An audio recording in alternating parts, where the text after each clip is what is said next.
There was a study that said if a human being was proportioned like Barbie, like she would have no room for organs but like an esophagus and a rectum. Okay? Yeah. Try and achieve that. Okay? Yeah. Just to tell you how this stuff occurred, I got these Barbie dolls, I took them underwater in my pool with a camera and shot up. So what you're getting here is the reflected underskin of the pool. And my idea is that the same way that those are reflections of Barbie, Barbie is a reflection, one of the many reflections that society hammers women with as they're growing up and throughout their lives. And that's what interests me, is how women react to the way what society tells us constantly we should be and how that affects us. And what we can do about that, if anything, I feel that the pictures where the girls are dragging the Barbies under the water are images of empowerment and choice, where the girls get to say basically no to that specific image, that unattainable image, which I like to quote Steve Martin, because he called it 2 bowling balls on an ironing board. I hope these are basically saying that women, that they should be judged by the content of their character and not by the color of their eyeshadow or the size and height of their wreck. It's just not that's what I'm hoping we're talking about here.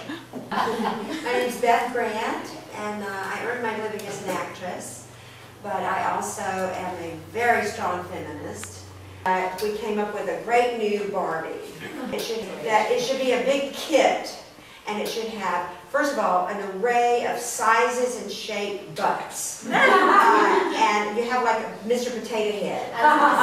Some sticks, and different shaped butts, different shaped boobs, different lengths of legs, different tummies.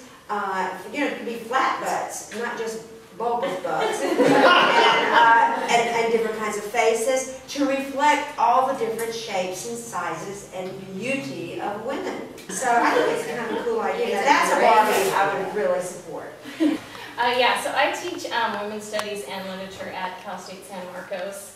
And I wanted to talk about the reaction that the Ms. blog has got, Facebook has got, and whenever feminists discuss this kind of thing, it's a common reaction. It's calm down, it's just a doll. Why are you taking this so seriously? So this, to me, is this cultural tendency to deny the profound effect that toys such as Barbie have in shaping our attitudes towards gender and the body. Recently, my daughter, who's now 11, I asked her why she thinks Barbie is so popular, and she said, it's the idea Barbie can be or do anything. And then she quickly went on to say, but as a doll, she can really do very little, pointing out the fact that she can't even stand up. However, the idea that Barbie could be or do anything was actually what her creator, Ruth Handler, claimed was what fueled Barbie's popularity. Handler, the doll's creator, attributes Barbie's success to the choices that Barbie offered young girls.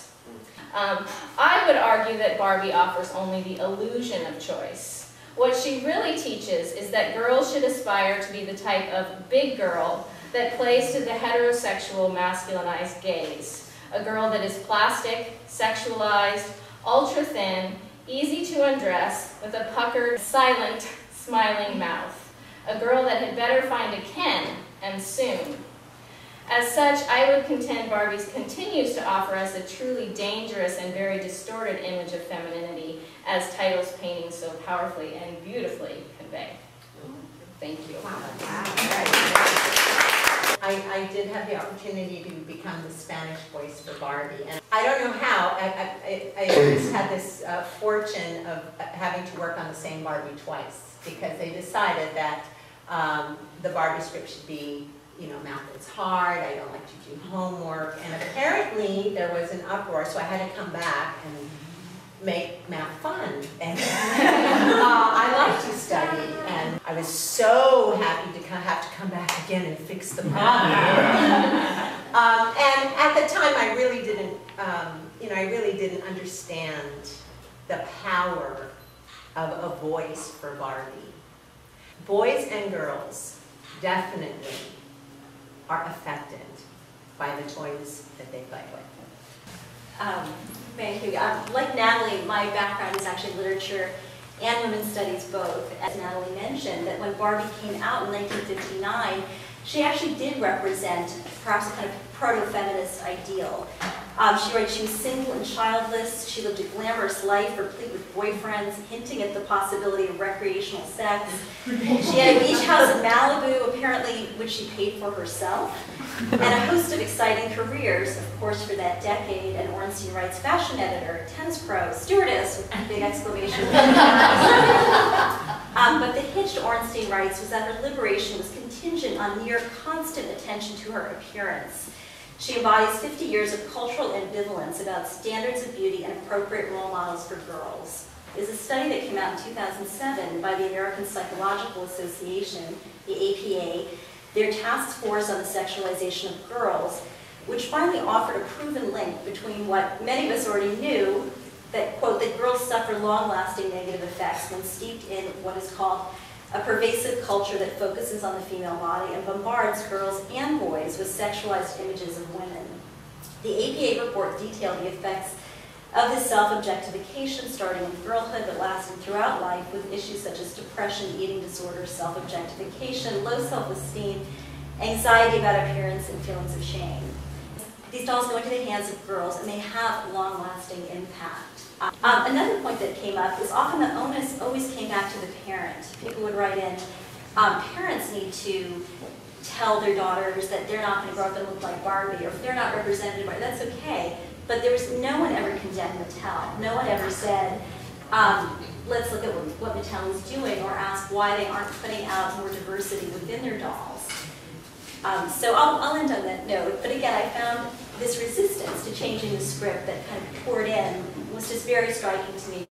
But I really appreciated being able to write about this show and to interact with it. And as I wrote in my review, when I first came into the gallery, I had the sense of being in the pool because you're surrounded on all four walls by these images, and it's just such a different experience than just to say Barbie's drowning. I think there's so much more that you can experience when you're actually in with the work, and if you engage with it and think through it a little bit more critically and note how subversive this work can be. So thank you so much for coming out. I just want to leave along with my partner and co-owner of the gallery, Sugar Brown.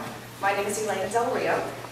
Thank you all for coming and participating in this open dialogue discussion. We thank all of the panelists and moderators for their time and efforts, and have a lovely discussion about should Barbie sink or swim?